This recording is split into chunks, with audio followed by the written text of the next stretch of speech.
Mimin gak update banyak, soalnya stok bab yang terbuka Mimin hanya sedikit. Soalnya lagi sepi saweran. Ada juga yang kasih tapi buat jangka panjang nanti, daripada abis stok gak ada update. Ayo bantu Mimin kasih saweran, agar Mimin bosa update lebih banyak setiap hari. Dr. Aib Kelvin Hendra. Bab tahun 1149 sampai tahun 1153. Yo menghapus keringat dingin di keningnya. Dia merasa bahwa Serena benar-benar marah.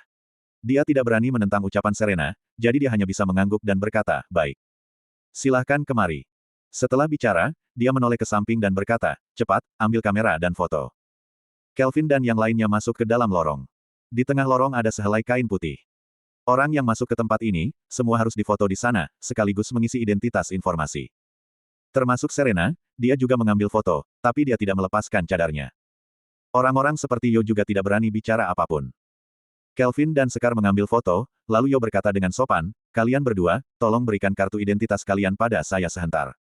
Kelvin berkata dengan kebingungan, kartu identitas. Saya sudah lama tidak mengurusnya. Serena memahaminya dan berkata, selama ini, mereka selalu berlatih di pegunungan. Aku bertemu dengan mereka secara tidak sengaja di perjalanan. Sudah lama mereka tidak pernah mengurus kartu identitasnya. Ini, kata Yo, ini agak melanggar aturan. Serena menatapnya dengan tenang dan berkata, apa katamu? Yo tampak terkejut sejenak, sebelum akhirnya berkata, kalau begitu, daftarkan nama dulu. Dia benar-benar takut mengusik wanita di depannya itu. Jika secara tidak sengaja dia sampai menarik perhatian Parlan, maka dia tidak akan mampu menanggung resikonya. Kelvin dan Sekar memasukkan dua nama, Bagio dan Surti, ke dalam komputer. Setelah itu, dua nama ini dicatat di atas foto. Apa sudah selesai? Tanya Serena. Jika sudah selesai, aku akan pulang. Aku sangat lelah. Yo segera berkata, silahkan Nona. Serena mengangguk dan berkata, Avo pulang. Setelah itu, dia berjalan menyusuri lorong dan keluar dari sana. Kelvin dan Sekar segera mengikuti di belakangnya. Yo membungkuk, menatap mereka berdua pergi. Orang yang bertanggung jawab untuk melakukan pencatatan mengerutkan keningnya dan berkata, Tuan Yo, apa kita akan membiarkan mereka begitu saja? Kedua orang itu tidak punya identitas. Ini tidak sesuai dengan aturan. Kalau begitu, kau saja yang pergi untuk mencatat identitas mereka. Yo menatapnya dengan dingin. Orang itu tampak terkejut, lantas menggertakkan giginya dan berkata, saya khawatir bila pelanggaran ini akan diketahui oleh pihak yang berwenang. Mereka tidak punya waktu untuk memeriksa identitas para pengunjung itu. Kata Yo. Selain itu, ada banyak kultivator independen di luar sana. Ini adalah sesuatu yang sangat normal. Mereka berkultivasi di tengah hutan belantara selama puluhan tahun tanpa pernah melakukan kontak dengan dunia luar, jadi wajar saja kalau mereka tidak punya identitas. Termasuk beberapa sekte terpencil di luar sana, mereka juga jarang berinteraksi dengan masyarakat luar dan tidak punya kartu identitas. Ini sudah sering terjadi dan lumrah saja. Apalagi wanita bernama Serena itu, bahkan jika pemimpin keluarga kami melihatnya, beliau masih harus memberikan hormat padanya. Yo menarik nafas dalam-dalam dan berkata, sebelumnya, ada kepala keluarga dari 7 keluarga besar yang pernah menggodanya. Setelah itu, apa kau tahu konsekuensinya? Apa? Orang itu dipukuli oleh Parlan di jalanan sampai babak belur, bahkan dia sampai berak di celana. Pada akhirnya, dia ditelanjangi dan digantung di lantai atas selama 5 hari. Banyak orang melihatnya, tapi sekarang beritanya telah disegel dan tidak boleh disebarkan, kata Yo. Api gosip di antara para petugas sontak membara, hingga salah satu dari mereka bertanya, pemimpin keluarga yang mana? Jika kau ingin mati, aku bisa memberitahu kalian. Kata Yo sambil tersenyum sinis. Ekspresi mereka semua berubah, sebelum akhirnya mereka menutup mulutnya masing-masing. Kelvin mengikuti Serena dari belakang dan berhasil masuk ke dalam kota. Saat ini, tampaknya trik mereka cukup berhasil, dia masih belum membuka identitasnya sendiri. Kelvin dan yang lainnya telah masuk ke dalam pulau. Di pulau ini terdapat banyak bangunan. Kota yang terletak di dalamnya cukup besar. Jalanannya sangat lebar, serta bersih dan rapi. Kelvin berjalan di sepanjang jalan, di bawah sinar matahari yang terik. Setiap beberapa saat berjalan, dia akan selalu melihat orang-orang yang memungut sampah. Jika ada sedikit sampah, mereka akan langsung membersihkannya. Jalan raya terdiri dari 4 jalur dan sangat lebar. Sesekali ada mobil yang melewatinya. Di pelabuhan, ada beberapa taksi biru yang sedang berhenti. Serena memperkenalkan pada mereka, orang-orang biasa yang ada di kota ini melayani para kultivator dan mendapatkan sedikit uang. Mata uang di kota ini disebut sebagai ringgit. 1 ringgit kira-kira 5.000 rupiah. 2. Orang-orang biasa ini akan bekerja dan menabung selama lebih dari 10 tahun, hingga mereka dapat membeli 1 kitab kultivasi, kata Serena. Kemudian, mereka akan terus bekerja dan menggunakan tabungan mereka untuk membeli beberapa pil biasa yang mengandung sedikit energi spiritual. Mereka berharap dan ingin menjadi kultivator. Pada akhirnya, sebagian besar dari mereka hanya menghabiskan hidupnya di pulau ini dengan harapan di kepala masing-masing. Sementara para keluarga besar akan memanfaatkan angan-angan mereka, sekaligus memeras mereka sampai kering, ucap Serena dengan nafas berat. Kelvin terdiam. Dia berdiri di pinggir jalan, menatap orang-orang yang sedang membersihkan jalan di bawah terik matahari. Dia menghela nafas panjang dan berkata, ini terlalu kejam. Ini jauh lebih kejam dari yang kau bayangkan. Kata Serena. Mereka bahkan harus membayar biaya sewa yang tinggi di kota ini, seperti sebuah kamar di gedung-gedung pinggiran kota. Harga sewanya mencapai 5 juta. Upah minimum di kota ini sekitar 5.000. Jadi, bukankah itu berarti bahwa mereka tidak akan bisa membeli satu kitab kultivasi seumur hidupnya? Tanya Sekar sambil mengerutkan alisnya. Tentu saja, tidak, kata Serena. Mereka masih bisa membeli secara patungan, lalu saling membagikannya. Apalagi, kebanyakan dari orang-orang ini tidak punya akar spiritual.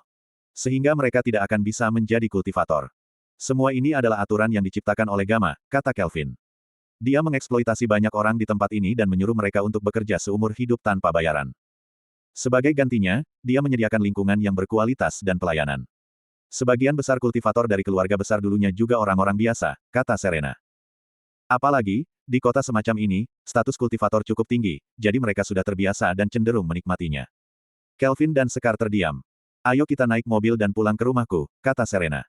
Kelvin mengangguk. Serena berjalan ke depan sebuah mobil biru. Dia membuka pintu depan dan duduk di sana. Kelvin dan Sekar duduk di belakang.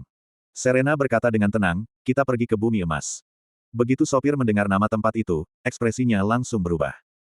Dia menatap Serena dan yang lainnya dengan penuh hormat, seraya berkata, baik, kultivator yang terhormat, saya akan mengantar kalian sekarang.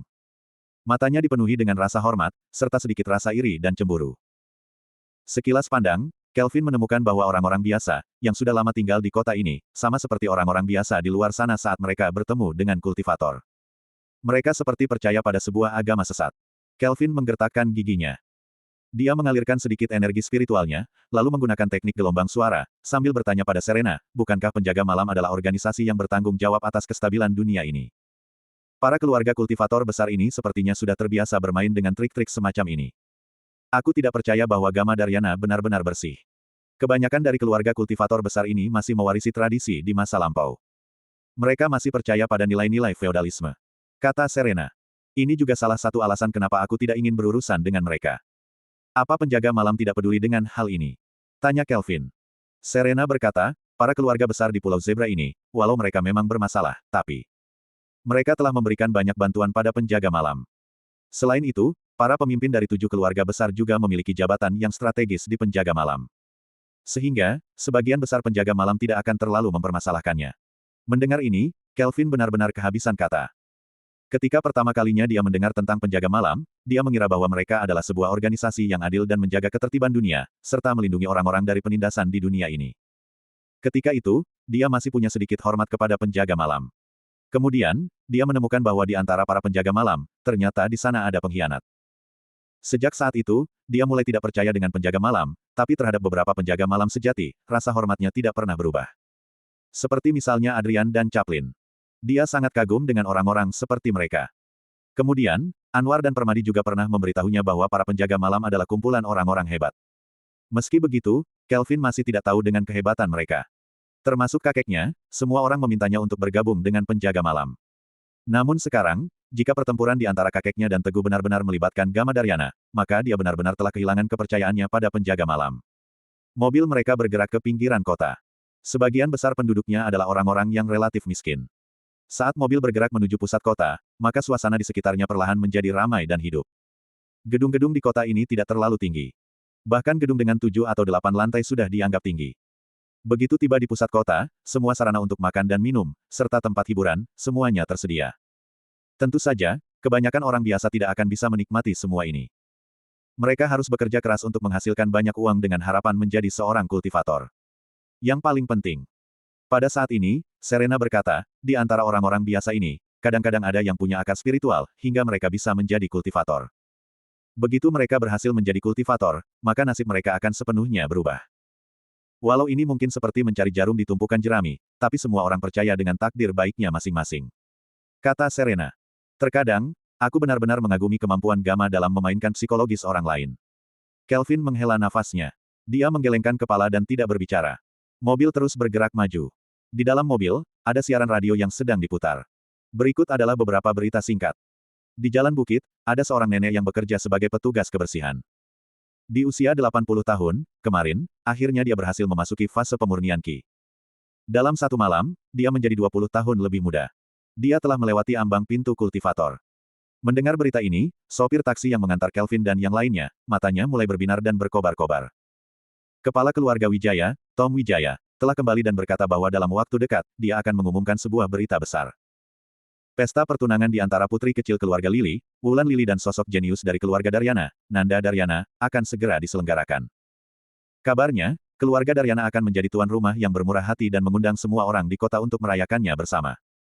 Bahkan mereka akan memilih penonton yang beruntung untuk mendapatkan kitab kultivasi. Mendengar berita ini, pupil mata Kelvin tiba-tiba menyempit saat dia berkata, siapa itu Nanda Daryana? Serena merenung sejenak, sebelum akhirnya berkata, Nanda Daryana adalah jenius muda di generasi ketiga keluarga Daryana. Saat ini, sepertinya dia masih berusia 50 tahun, dan hampir mencapai tingkat Ningdan. Seingatku, dia pernah mengumumkan di depan publik bahwa dia tidak akan menikah sebelum dirinya berada di tingkat Ningdan. Sekarang, jika kita mendengar tentang kabar pernikahan ini, mungkin itu berarti bahwa dia sudah menembus ke tingkat baru. Saat berbicara sampai di sini, dia mengerutkan keningnya dan berkata, kalau begitu, artinya keluarga Daryana telah memiliki 4 kultivator di tingkat Ningdan. Posisi mereka di antara 7 keluarga besar lainnya akan semakin stabil. Lebih dari 50 tahun. Kelvin mengerutkan alisnya dan berkata, seingatku, bukankah Wulan masih berusia 20 tahunan? Apa kau mengenal Wulan Lily? Tanya Serena dengan ekspresi terkejut. Kelvin mengangguk dan berkata, hubungan kami cukup baik. Serena menatap Kelvin dengan aneh dan berkata, bagi para kultivator, usia tidak terlalu penting. Mungkin beberapa tahun lalu, Nanda sedang mengasingkan diri dan berusaha untuk menembus tingkat Ningdan. Sebelum dia mengasingkan diri, keluarganya sempat memintanya untuk mencari calon istri terlebih dahulu. Mereka memberinya banyak foto gadis muda yang lahir dan besar di antara 7 keluarga besar. Setelah itu, dia langsung jatuh hati pada Wulan begitu melihatnya pada pandangan pertama. Keluarga Daryana langsung pergi untuk melamarnya, tapi Wulan menolaknya. Orang tuanya juga sangat menentang, hingga terjadi sebuah konflik. Kata Serena. Konon, orang tua Wulan mengalami luka yang sangat serius, hingga akhirnya keluarga mereka terpaksa setuju dengan pertunangan tersebut. Namun, gadis kecil bernama Wulan ini diam-diam membawa orang tuanya pergi meninggalkan Pulau Zebra. Kata Serena. Setelah mendengar kabar pernikahan ini, sepertinya dia sudah memilih untuk berkompromi. Bagaimanapun, keluarga Daryana memang sangat berkuasa, kata Serena sambil tersenyum getir. Bukankah ini sama seperti membeli dan menjual secara paksa? Sekar mengerutkan keningnya. Sebagai orang yang pernah mengalami hal ini sebelumnya, dia benar-benar merasa simpatik. Penjaga malam tidak peduli. Tanya Kelvin. Penjaga malam. Satya Wicaksana adalah orang yang moderat. Serena tertawa dingin dan berkata, seringkali, demi kestabilan internal, dia akan memilih untuk mengabaikan beberapa hal, hingga akhirnya konflik terus menumpuk. Sekarang kelihatannya kedudukan Satya sudah goyah.